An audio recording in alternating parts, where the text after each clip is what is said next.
அனைவருக்கும் அன்பான வணக்கம். எல்லாரும் எப்படி இருக்கீங்க? நல்லா இருக்கீங்களா? இப்போ வீடியோல வந்து பாத்தீங்கன்னா ஒரு கேக் பாக்குறீங்க இல்லைங்களா?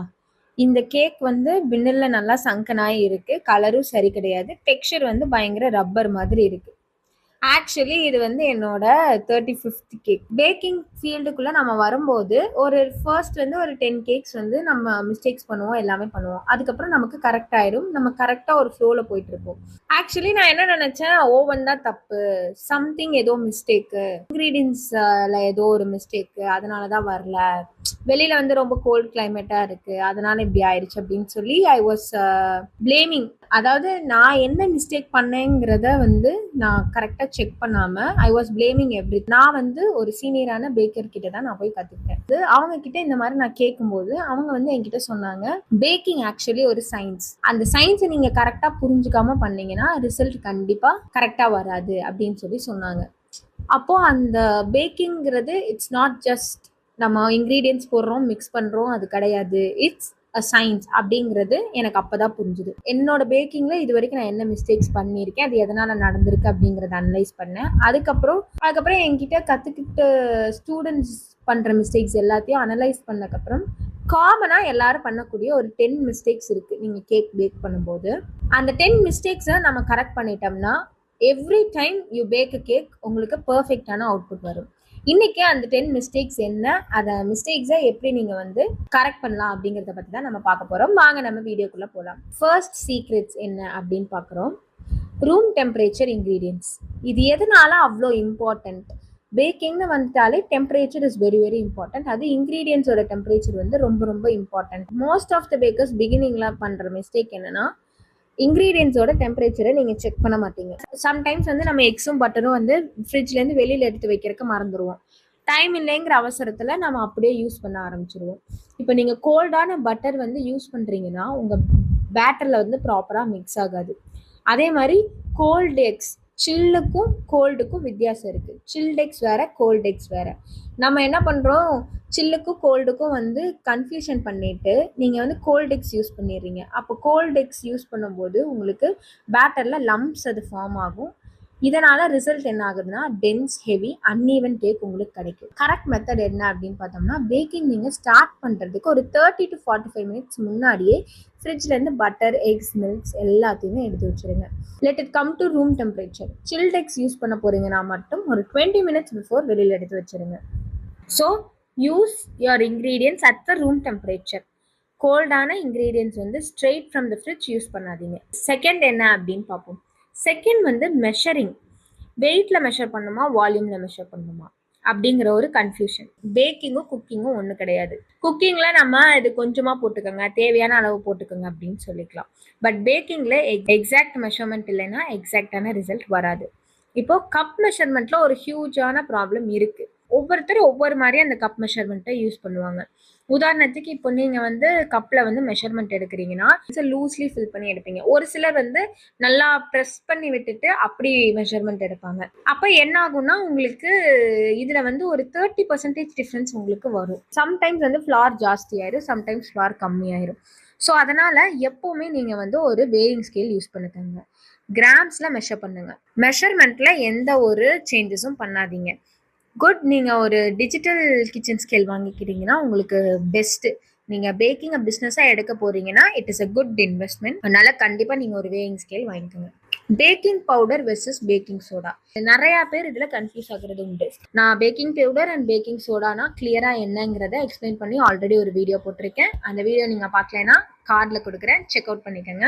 ஸோ எந்த ரெசிபிக்கு பேக்கிங் பவுடர் யூஸ் பண்ணுமா, பேக்கிங் சோடா யூஸ் பண்ணணுமா அப்படிங்கிறதுல ரொம்ப கிளியரா இருங்க. பேக்கிங் சோடா யூஸ் பண்ற இடத்துல பேக்கிங் பவுடர் நீங்க யூஸ் பண்ணிட்டீங்கன்னா கேக் ரைஸ் ஆகாது, பிட்டரான டேஸ்ட் கிடைக்கும். இதே மாதிரிதான் நீங்க பேக்கிங் பவுடர் போடக்கூடிய இடத்துல பேக்கிங் சோடா யூஸ் பண்ணிட்டீங்கன்னா அது ஒரு டிஃப்ரெண்டான டெக்ஸ்சரை கொடுத்துரும்.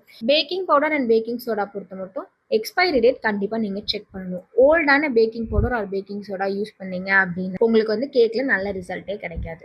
நெக்ஸ்ட் வந்து ஓவர் மிக்சிங் வந்து உங்களோட கேக் பயங்கர டென்ஸ் ஆகுறதுக்கான மெயின் ரீசனே. நம்ம யூஸ் பண்ணக்கூடிய மாவுல குளூட்டன் அப்படிங்கிற புரோட்டீன் இருக்கு. நீங்க மிக்ஸ் பண்ண பண்ண என்ன ஆகும்னா அந்த குளூட்டன் வந்து டெவலப் ஆயிட்டே இருக்கும். நீங்க அதிகமா மிக்ஸ் பண்ணிட்டீங்கன்னா குளூட்டன் வந்து அதிகமாயிரும். அதிகமாச்சுன்னா உங்களுக்கு கேக் வந்து ரொம்ப டென்ஸா சூயா ரப்பர் மாதிரி வந்துடும்.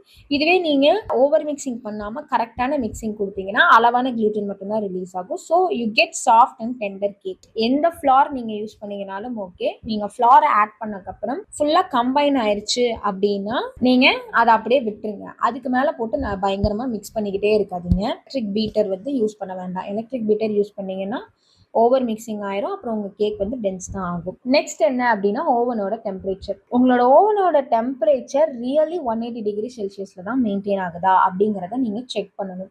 பிகாஸ் சம் ஓடிஜியில் வந்து பார்த்தீங்கன்னா நீங்கள் வந்து 180 டிகிரி செட் பண்ணியிருப்பீங்க. பட் உள்ள உங்கள் ஓடிஜியோட இன்னர் அட்மாஸ்பியரில் வந்து 160 டிகிரி செல்சியஸ் தான் உங்களுக்கு இருக்கும். இப்போ 180 டிகிரி செல்சியஸ் நீங்கள் வச்சுருக்கீங்கன்னா உங்கள் ஓடிஜிக்குள்ளே 180 டிகிரி செல்சியஸ் இருக்கணுங்கிற அவசியம் இல்லை. So to maintain the temperature ஒரு சொல்யூஷன் இருக்குது. அது என்னன்னா ஒரு ஓவன் தெர்மாமீட்டர் வாங்கிக்கோங்க. அந்த ஓவன் தெர்மாமீட்டரை நீங்கள் உள்ளே ஃபிக்ஸ் பண்ணிடுங்க. ஃபிக்ஸ் பண்ணிட்டு செக் பண்ணுங்க. இப்போ நீங்கள் 180 டிகிரியில் வச்சுருக்கீங்கன்னா அந்த 180 டிகிரி டெம்பரேச்சர் 180 டிகிரி செல்சியஸ் அதை அட்டைன் பண்ணுதா அப்படின்னு பாருங்க. பேக்கிங்கை ஒரு ப்ரொஃபஷனல் பிஸ்னஸாக எடுத்துகிட்டு போகிறீங்கன்னா கண்டிப்பாக ஓவன் தெர்மோமீட்டர் உங்ககிட்ட இருக்கணும். It's a must one. உங்களோட ஓடிஜியை எப்போவுமே நீங்கள் ப்ரீஹீட் பண்ணணும். அட்லீஸ்ட் 15 மினிட்ஸ் பிஃபோர் நீங்கள் வந்து ப்ரீஹீட் பண்ணி வச்சுருங்க. ஏன்னா கோல்ட் ஓவனில் நீங்கள் கேட்க போட்டிங்கன்னா இட் ப்ராப்பராக ரைஸ் ஆகாது. அதனால ப்ரீஹீட் பண்ணிடுங்க எப்போவுமே. Next pan size. கரெக்டான பேன் சைஸ் நீங்கள் சூஸ் பண்ணலைன்னா உங்கள் கேக் வந்து கண்டிப்பாக கரெக்டாக பேக் ஆகாது. நீங்கள் எடுத்து வச்சிருக்க ரெசிபியில் வந்து ஒரு 8 இன்ச் ரவுண்ட் பேன் வந்து போட்டிருப்பாங்க. நீங்கள் என்ன நினைப்பீங்க, 8 இன்ச் நம்மக்கிட்ட இல்லை, நம்ம வந்து 6 இன்ச் பேன்லேயே போடலாம் அப்படின்னா பேட்டர் வால்யூம் பட் வந்து பேன் வந்து ரொம்ப சின்னதாக இருக்கும். அப்போ என்ன ஆகும், உங்களுக்கு பேட்டரோட ஹைட் வந்து இன்க்ரீஸ் ஆகும்.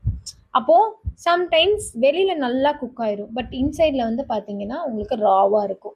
நிறையா பேர் வந்து கேக் பேக் பண்ணும்போது வர்றது அந்த உள்ள நடுவில் வந்து சென்டர் பார்ட்டில் வந்து பார்த்தீங்கன்னா சிங்க் ஆயிரும். இது எதனால அப்படின்னா நீங்கள் கரெக்டான பேன் சைஸ் யூஸ் பண்ணலை அப்படிங்கிறனால தான். 8 இன்ச் அளவுக்கு நீங்கள் பேட்டர் ப்ரிப்பேர் பண்ணிவிட்டு 10 இன்ச் பேனில் நீங்கள் போடுறீங்க அப்படின்னா ரொம்ப தின்னாக இருக்கும், ஓவர் பேக் ஆயிரும். அப்புறம் உங்கள் கேக் வந்து பயங்கரமாக ட்ரை ஆயிரும். ஸோ மேக்ஸிமம் ரெசிபியில் சொல்லி இருக்கிற பேன் சைஸை யூஸ் பண்ணுங்கள். டிஃப்ரெண்ட் சைஸ் யூஸ் பண்ணணும்னா உங்களோட பேட்டரோட வால்யூமை வந்து ப்ரொபோஷ்னலாக அட்ஜஸ்ட் பண்ணுங்கள். ஓகே எனக்கு இந்த சைஸில் தான் வேணும் அப்படின்னா உங்கள் பேட்டர் வால்யூம் அட்ஜஸ்ட் பண்ணுங்கள். அண்ட் உங்களோட பேனை எப்போவுமே க்ரீஸ் பண்ணுங்கள். பார்ச்மெண்ட் பேப்பர் வச்சு க்ரீஸ் பண்ணிவிட்டு அதுக்கப்புறம் உங்கள் பேட்டரை வந்து போர் பண்ணுங்கள் பேனில். பிகாஸ் நீங்கள் க்ரீஸ் பண்ணிவிட்டு போர் பண்ணும்போது தான் உங்களுக்கு வந்து கேக் வந்து பர்ஃபெக்டாக பேன்லேருந்து ஈஸியாக ரிலீஸ் ஆகும். பிரேக்கேஜ் எதுவும் இருக்காது. அதுக்காக தான் அந்த பார்ச்மெண்ட் பேப்பர் போட்டு லைனிங் பண்ண சொல்கிறது. அடிக்கடி இந்த ஓடிஜியோட டோரை வந்து திறந்து பார்க்குற பழக்கம் உங்களுக்கு இருக்குது அப்படின்னா தயவு செஞ்சு இனிமேல் அதை வந்து பண்ணாதீங்க. உங்கள் கேக் குக் ஆகிட்டு இருக்குன்னா லெட் இட் குக். அந்த டைம் முடிகிற வரைக்கும் பாருங்கள். ஒரு 10 மினிட்ஸுக்கு ஒருக்க இல்லை நான் பார்க்கணும் அப்படின்னு வந்து நீங்கள் ஓப்பன் பண்ணி பார்த்தீங்கன்னா நீங்கள் ஓப்பன் பண்ணுறனால டெம்பரேச்சர் வந்து ட்ராப் ஆகும். ஸோ டெம்பரேச்சர் ட்ராப் ஆகி இன்க்ரீஸ் ஆகுறதுனாலையும் நமக்கு வந்து சங்கன் ஆகலாம். கேக்கு சென்டரில் வந்து சங்கன் ஆயிடுச்சு அப்படின்னா நீங்கள் அந்த கேக்கை வந்து எதுவுமே பண்ண முடியாது. பயங்கரமாக சங்கன் ஆயிடுச்சுன்னா முடிஞ்ச அளவுக்கு அந்த பேக்கிங் டைம் முடிகிற வரைக்குமே செக் பண்ணாதீங்க. ஓடிஜியோட டோரை வந்து எக்காரணத்தை கொண்டு ஓப்பன் பண்ணாதீங்க. ரெசிபி டைம் முடிஞ்சதுக்கப்புறம் சென்டரில் ஒரு டூத் பிக் வச்சு டெஸ்ட் பண்ணி பாருங்கள். க்ளீனாக வந்துச்சுன்னா யுவர் கேக் இஸ் டன். வெட் பேட்டராக இருந்தால் மட்டும் இன்னும் ஒரு 5 to 10 மினிட்ஸ் வந்து நீங்கள் எகெயின் வைங்க. It's not a problem. But bake ஆகிட்டு இருக்க சும்மா ஓப்பன் பண்ணி பார்த்தீங்கன்னா கண்டிப்பாக உங்கள் கேக் வந்து சங்கன் ஆகி தான் வரும். நெக்ஸ்ட் வந்து கூலிங். கேக்கு வந்து ஹாட்டாக இருக்கும் போதே நமக்கு இருக்கிற அவசரத்தில் நம்ம கட் பண்ணிடுவோம். அப்படி ஹாட்டாக இருக்கும் போதே கட் பண்ணீங்க அப்படின்னா உங்களோட ஸ்ட்ரக்சர் வந்து இன்னும் செட் ஆகாமல் இருக்கும். அந்த ஹாட் கேக்கில் நீங்கள் கூலிங் டைம் வந்து கொடுக்கணும். கூலிங் டைம் கொடுக்காம கேக் வந்து ஃபால் அப்பார்ட் ஆக ஆரம்பிச்சிடும். சம்டைம்ஸ் நைஃப்லேயே வந்து ஸ்டிக் ஆகிக்கும். ஸோ ஓவன்லேருந்து எடுத்ததும் நீங்கள் வந்து பேன்லேயே ஒரு 10 மினிட்ஸ் ரெஸ்ட்டில் விட்டுருங்க.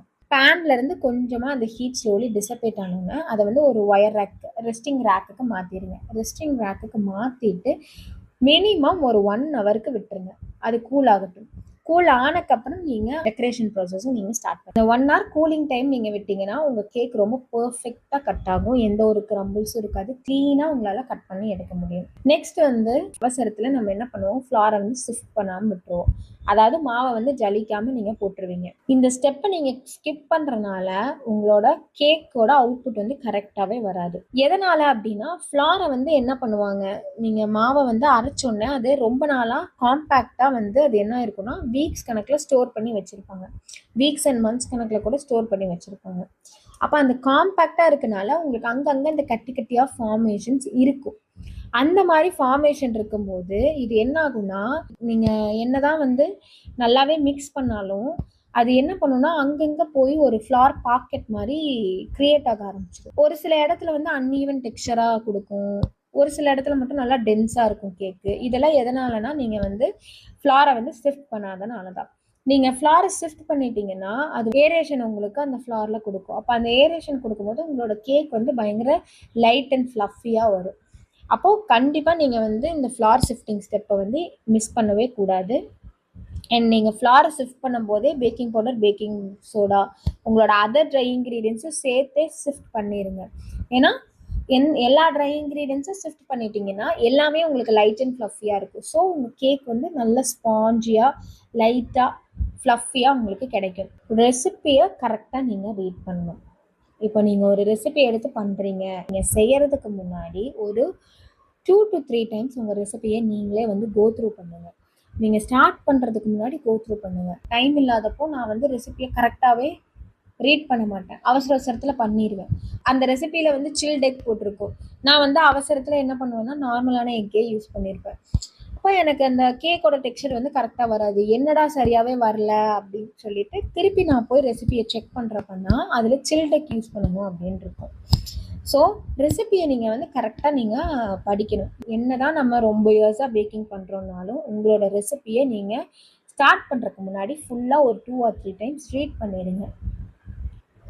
ரீட் பண்ணிவிட்டு அதுக்கப்புறம் நீங்கள் ஸ்டார்ட் பண்ணுங்கள். அப்போ தான் வந்து உங்களுக்கு எந்த ஒரு மிஸ்டேக்கும் இல்லாமல் க்ளீனாக உங்களுக்கு பர்ஃபெக்டாக கேக் வந்துடும். இப்போ நீங்கள் ரெசிபியை ஃபுல்லாக படிக்காமல் ஸ்டார்ட் பண்ணிங்கன்னா ஏதாவது ஒரு மிஸ்டேக் பண்ணியிருப்பீங்க, கேக் சொதப்பிடும். அகைன் நீங்கள் திருப்பி ஃபர்ஸ்ட்லேருந்து பண்ணணும். இது வந்து உங்களுக்கு டைம் வேஸ்ட் ஆகும். ப்ளஸ் உங்களோட இன்க்ரீடியன்ஸும் வேஸ்ட் ஆகும்.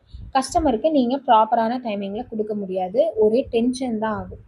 இதுவே வந்து நீங்கள் முன்னாடியே ரெசிபியை நல்லா ரீட் பண்ணி நல்லா ப்ரிப்பேர் ஆகிட்டீங்க அப்படின்னா உங்களுக்கு ஃபர்ஸ்ட் டைம்லேயே கண்டிப்பாக வந்து பர்ஃபெக்டாக வந்துடும். இதுதான் நான் என்னோட பேக்கிங் சேனலில் கற்றுக்கிட்ட secrets.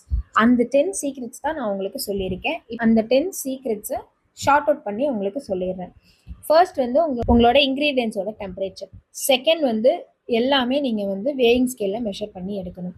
And then third one, no the difference between baking soda and baking powder. And fourth one, உங்களோட ஃப்ளாரை ஓவர் மிக்ஸ் பண்ணக்கூடாது. ஃபிஃப்த் ஒன் இஸ் உங்களோட ஓவன் டெம்பரேச்சரை ஓவன் தெர்மோமீட்டர் வச்சு வெரிஃபை பண்ணிக்கோங்க. Sixth one is use the correct pan size. கரெக்டான pan size நீங்கள் use பண்ணணும். செவன்த் ஒன், உங்களோட ஓடிஜியோட டோரை மோசமாக ஓப்பன் பண்ணக்கூடாது. எயித் ஒன், உங்களோட கேக்கை வந்து ப்ராப்பராக கூல் பண்ணக்கப்புறம் தான் நீங்கள் கட் பண்ணணும். நைன்த் ஒன், எப்போவுமே உங்கள் மாவை சலிச்சுட்டு தான் நீங்கள் ஆட் பண்ணணும்.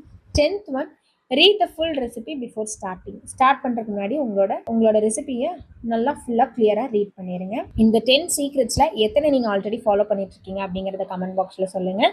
இந்த வீடியோ உங்களுக்கு யூஸ்ஃபுல்லாக இருந்திருந்தால் லைக் பண்ணுங்கள், ஷேர் பண்ணுங்கள். இதே மாதிரி நிறையா பிஸ்னஸ் ஐடியாஸ்க்கு நம்மளோட கோவை சகோதரிகள் சேனலை சப்ஸ்கிரைப் பண்ணுங்கள். வெற்றி நோக்கி இயங்கிக் கொண்டிருக்கும் இது எங்களுக்கு சிறு புன்னகையுடன் வெற்றி பாதையை காட்டிடும் உங்கள் சகோதரி. நன்றி, வணக்கம்.